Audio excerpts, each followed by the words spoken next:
पहला हम बता रहे थे कि जो हमारा एग्जाम सिस्टम आया है, तो अब ऐसा किया है गवर्नमेंट के सारे जो आप ऑफलाइन ड्राइंग देते थे उसको थ्योरी के साथ ऐड कर दिया गया है। अब ये आपका एग्जाम होगा, थ्योरी का सवाल 38 रहेगा, ये 2 नंबर का है, 76 नंबर हो गया। वर्क ऑफ कैलकुलेशन में 6 आप सवाल रहेगा, ये 12 नंबर का हो गया। ड्राइंग का 6 सवाल रहेगा, ये भी 12 नंबर का हो गया। एबिलिटी स्किल 25 सवाल रहेगा, ये 50 नंबर का हो गया। ये सारे को ऐड करते हैं तो टोटल जो हमारा सवाल है 75 होता है। 2-2 नंबर का है तो 150 नंबर का है। और पहले जो है, इसके पहले जो एग्जाम होते थे उसमें 250 के रहते थे। ये 100 नंबर जो बचा इसमें से, यानी 150 हुआ तो 100 नंबर आपका प्रैक्टिकल में जाकर के बढ़ गया। ये सारा एग्जाम एक सीबीटी होगा, कोई भी दिन आपका एक दिन होगा, 2 घंटे का रहेगा। 2 घंटे में 75 सवाल बनाने रहेंगे, सारा मल्टीपल चॉइस रहेगा। जो आप ऑनलाइन दीजिएगा तो ऑनलाइन में जो 213 रुपया जो आपको कटेगा, जो पेमेंट आप कीजिएगा सीबीटी के लिए, सारा चीज में हो जाएगा। इससे क्या बेनिफिट है गवर्नमेंट को कि जब ये सारा एग्जाम सीबीटी ले लिया तो रिजल्ट देना बहुत आसान है। पहले ड्राइंग वगैरह का सवाल जो है ऑफलाइन होता था तो बहुत सारा प्रोसेस होता था, इसलिए रिजल्ट बहुत लेट लतीफ आता था। इससे सारा भविष्य बर्बाद हो रहा था बच्चों का। तो गवर्नमेंट सोचा कि ऐसा हम सिस्टम करते हैं कि रिजल्ट देने में सुविधा हो, लड़का को भी सुविधा हो और किसी का कोई भी टाइम या लॉस कुछ भी नहीं हो। तब इसमें है कि अब कुछ नहीं, एग्जाम होगा 12 दिन 15 दिन के बाद आपका रिजल्ट आ जाएगा। और ऐसा सिस्टम कि जो प्रैक्टिकल होगा तो प्रैक्टिकल तो आपको पहले ही है, सीबीटी से पहले ही हो जाएगा। तो क्या होगा कि सीबीटी के पहले होगा तो जो आपका प्रैक्टिकल होगा उसका सारा नंबर जो है वो ऑफिशियल पर चढ़ जाएगा। यहाँ से ऑफिस पर चढ़ गया, चढ़ करके, और सीबीटी एग्जाम है तो उसमें तो कॉपी जांच करना बहुत आसान है, वो भी आ जाएगा। तब जो है आपको 1 मंथ होते हैं तो रिजल्ट आ जाएगा आरटीआई का, ज़्यादा लेट नहीं होगा। वो चाहेगा तो 15 दिन में भी रिजल्ट दे सकता है, लेकिन 1 मंथ मोटा मोटी रखते हैं, कभी कभी छुट्टी उटी रहता है तो बंद रहता है काम। अब ये ड्राइंग की बात कर रहे हैं, इसमें से 6 सवाल रहेगा। सवाल जो है तो ये आपका रहेगा इस तरह से ऑब्जेक्टिव, और इसमें कुछ ऐसा सवाल जो है, जब हम प्रोजेक्शन पढ़ाए थे तो प्रोजेक्शन में क्या होता है कि आइसोमेट्रिक छाप देता है, और उसमें से ये बनाता है ऑब्जेक्टिव कि निम्न फिगर में से आप टॉप व्यू को पहचानिए। 4 व्यू दे रहेगा, टॉप फ्रंट साइड, इनमें से कोई नहीं, तो उसमें से आपको देखना है। तो उसके लिए भी 1 क्लास चलेगा, 1 क्लास में वो भी पूरा जो है समाप्त हो जाएगा। बाकी जो है फिगर वगर बना रहेगा। आप मान लीजिए हैमर के फिगर बनाया, बोलेगा निम्न में से किस प्रकार के हैमर है, ये सब पहचान लीजिएगा। फ्लैट वगैरह है, प्लायर का रहेगा, प्लायर 4 को छाप देगा, बोलेगा निम्न में से कौन जो है कम्बिनेशन प्लायर है। ये सब सवाल हल्का। तो 1 क्लास और प्रोजेक्शन चलेगा तो पूरा खत्म कहानी है। ऐसा प्रोजेक्शन पढ़ा हुआ है, पिछले में आप देख सकते हो। अब यहाँ सवाल अब ब्रेक कर रहा है, सेक्शन रेखा पढ़ाया, तो सेक्शन रेखा पढ़ाया, ये जो हमारा है क्षैतिज रेखा, इसको हम लोग हॉरिजॉन्टल बोलते हैं।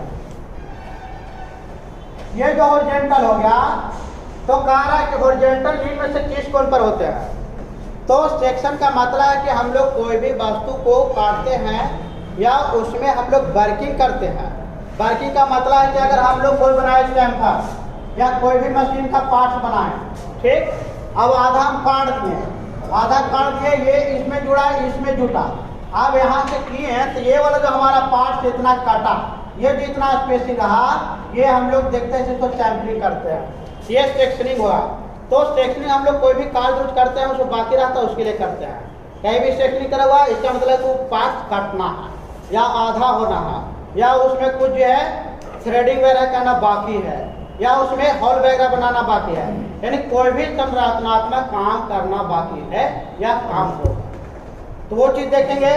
तो आप देखेंगे तो ये सेक्शन रेखा जो हम खींचेंगे तो वो 45 डिग्री पर झुका हुआ रहता है। मान लेते हमको ये ऐसे है, ये हमारा कोई भी रेक्टेंगल है, कोई पार्ट है, कुछ भी प्लेट है। अब इसमें हम कह रहे हैं कि ऐसा कीजिए कि ये ऊपर वाला भाग को हटा देना। तो हटा देना तो क्या करेंगे, यहाँ सेट स्क्वायर रख करके, और ये 3-3 mm पर, यहाँ से यहाँ 3 mm, यहाँ से 3 mm पर, ये सारा 45 डिग्री पर जो है इसको लाइट को डाल करेंगे। ये पार्ट हमारा सेक्शनिंग है। अब कोई आदमी देखेगा तो ये सोचेगा ये पार्ट तो सही है, इसमें हमको कोई वर्क नहीं करना है। देखिए ये पार्ट में सेक्शनिंग करना है, और सेक्शनिंग करेंगे तो हो सकता है इसमें कोई थ्रेडिंग करे या फिर प्लेट जोड़े या कोई भी वर्क करे जो संरचना इससे काम बढ़े। तो ये हो गया, इसमें 2 चीज हो गया, सेक्शन रेखा से हम लोग कोई भी कटाव का जो है या वर्किंग का संरचना का शो करते हैं। सेक्शन रेखा 45 डिग्री पर होता है। सेक्शन रेखा की दूसरा से है तो 3 mm कम से कम डिफरेंट होना चाहिए। 4-5 भी रहता है लेकिन 6 से ज़्यादा ही होना चाहिए। तो 3 से 6 रहेगा। ये स्टेटस से सब खींचेगा तो ये हो गया। ये भी दिमाग में रखना है कि हम लोग जो सेक्शनिंग करेंगे तो एक रेखा से दूसरा रेखा जो पैरेलल खींचेंगे ये 3 से 6 mm तक होना चाहिए। 4 भी mm में तो चलेगा, एक आदमी भी इधर हो जाता है, लेकिन 6 से ज़्यादा होगा तो आपको देखी को पता चलेगा कि ना इस सही से नहीं, इस सही से नहीं। ये हो गया। हॉरिजॉन्टल भी आप समझ गए 45 डिग्री, याद रखना। सवाल हमारा आउटलाइन। आउटलाइन मतलब है कि जितना हम लोग बॉर्डर लाइन बनाते हैं सब आउटलाइन रहता है। तो आप देखते हैं बॉर्डर वगैरह हम लोग ड्राइंग का करते हैं तो इतनी मोटा लाइन रहता है, इसलिए कि बाहर का आउटलाइन है, बाहर की रेखा तो मोटा रहेगा। तो वही कह रहा है कि आउटलाइन वास्तविक ड्राइंग में खींची गई रेखाएं की अपेक्षा कैसी होती है तो मोटी होती है। यानी जितना हम रेखा खींचेंगे उस सबसे ज़्यादा आउटलाइन मोटी होगी। अब सेंटर लाइन से भी मोटा होगा, कंट्रैक्शन लाइन से भी मोटा होगा वो आउटलाइन। इसके बाद हम लोग जो बनाएंगे फिगर ड्राइंग वो भी होगा। तो इस तरह से हम देखें कि आउटलाइन जो है या बॉर्डर लाइन जो है या घर में जो हम लोग ड्राइंग शीट पर बाहर से बाउंड्री मारते हैं तो वो सारा मोटा लाइन रहता है। यानी हम लोग पेंसिल जो है HB से लगा करके यूज करेंगे और तनिक डीप में खींचेंगे मोटा। लेकिन हम लोग ड्राइंग बनाते हैं तो HB से बनाते हैं तो गलत है। हम लोग 2H या 3H का ड्राइंग का इस्तेमाल करेंगे। तो ये हो गया। अब इसके बाद कह रहा है निम्न रेखा का छोटे व बड़े डैशों का अनुपात में 6:4 रखा जाता है। ये सेंटर लाइन जो है तो 6:1 में होता है। और एक चीज और याद रखें 4:1। आप ये आपको दिमाग रखना है कि जब भी हम लोग सेंटर लाइन देंगे तो ये 2 ऑप्शन रहेगा तो 2 ऑप्शन में से दोनों आप चुन सकते हैं। बात समझे?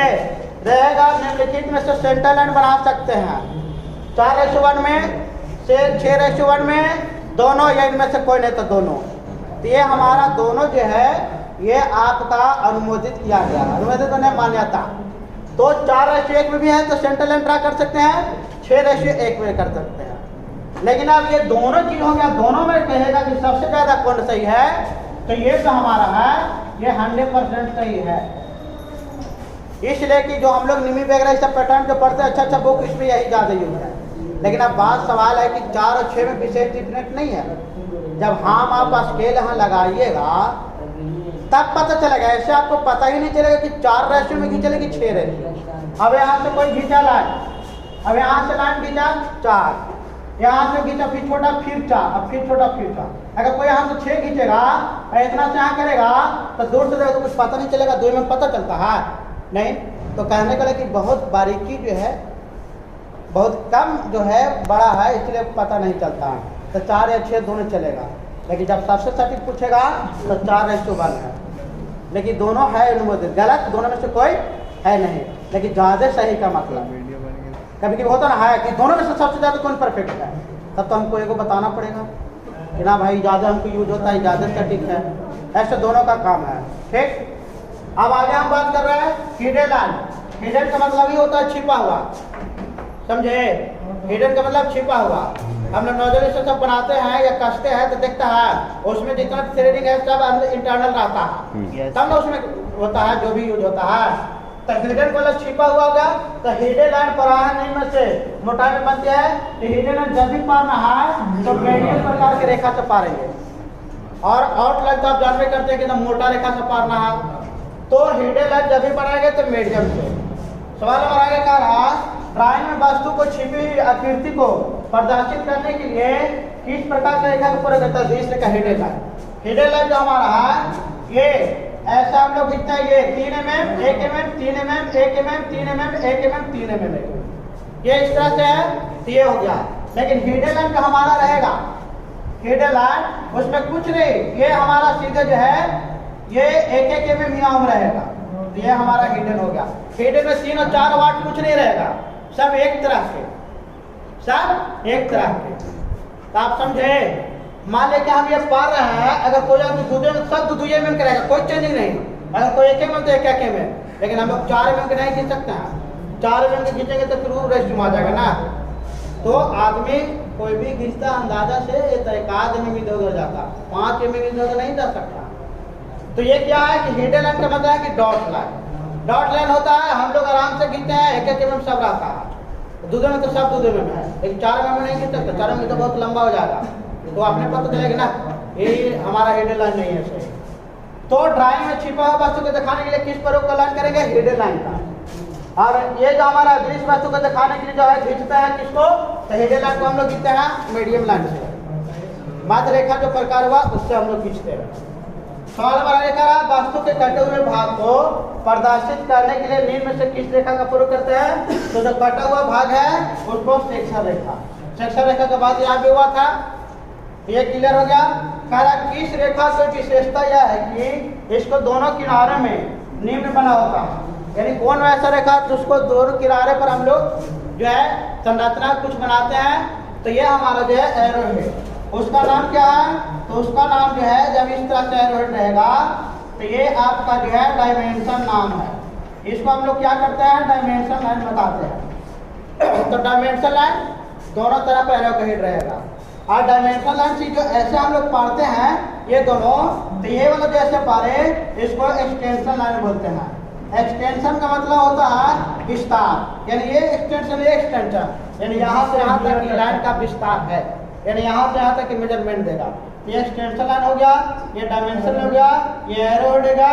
एरोहेड 3:1 में बनाया जाता है। तो ये एक्सटेंशन भी दिमाग में रखना है। एक्सटेंशन का क्या काम है? विस्तार बताना। हम ये वाला नहीं डालेंगे तो पता ना कहाँ तक चल जाएगा, अनलिमिटेड हो जाएगा, तो फिर हम लोग को ये सोचना पड़ेगा कि कहाँ तक गया। लेकिन जब ये डायमेंशन दे दिए एक्सटेंशन फिक्स हो गया, इतने दूरी बताना, तो इसलिए लाइन होता है सारे जगह। तो इस तरह से सवाल में कोई दिक्कत नहीं होगा। फिर अगर कोई कन्फ्यूजन है आप कमेंट सेक्शन में लिखिए, हमें चैनल को लाइक सब्सक्राइब शेयर करें। Thank you.